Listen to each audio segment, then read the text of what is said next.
பீகார் சட்டமன்ற தேர்தலில் 2 கட்டங்களாக வாக்குப்பதிவு நடைபெற்ற நிலையில் இன்று வாக்கு எண்ணிக்கை நடைபெற்று வருகிறது. என்டிஏ கூட்டணி 190 இடங்களில் முன்னிலை வகிக்கிறது.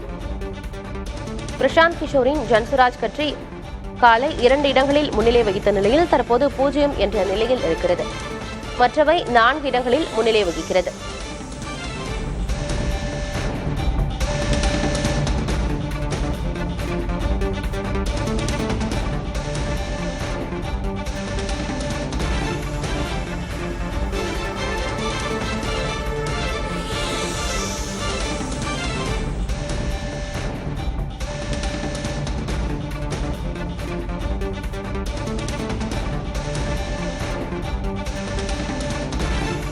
எஸ்ஐஆர் பணிகளுக்கு பிறகு பீகார் மாநிலத்தில் சட்டமன்ற தேர்தல் நடந்து முடிந்திருக்கிறது. வாக்கு எண்ணிக்கை இன்று எண்ணப்பட்டு வரும் நிலையில் தற்போது வரைக்கும் என்ன நிலவரம் என்பது தொடர்பாக பார்க்கிறோம். என்டிஏ கூட்டணி 190, இந்தியா கூட்டணி 49 இடங்களில் முன்னிலை வகிக்கின்றன.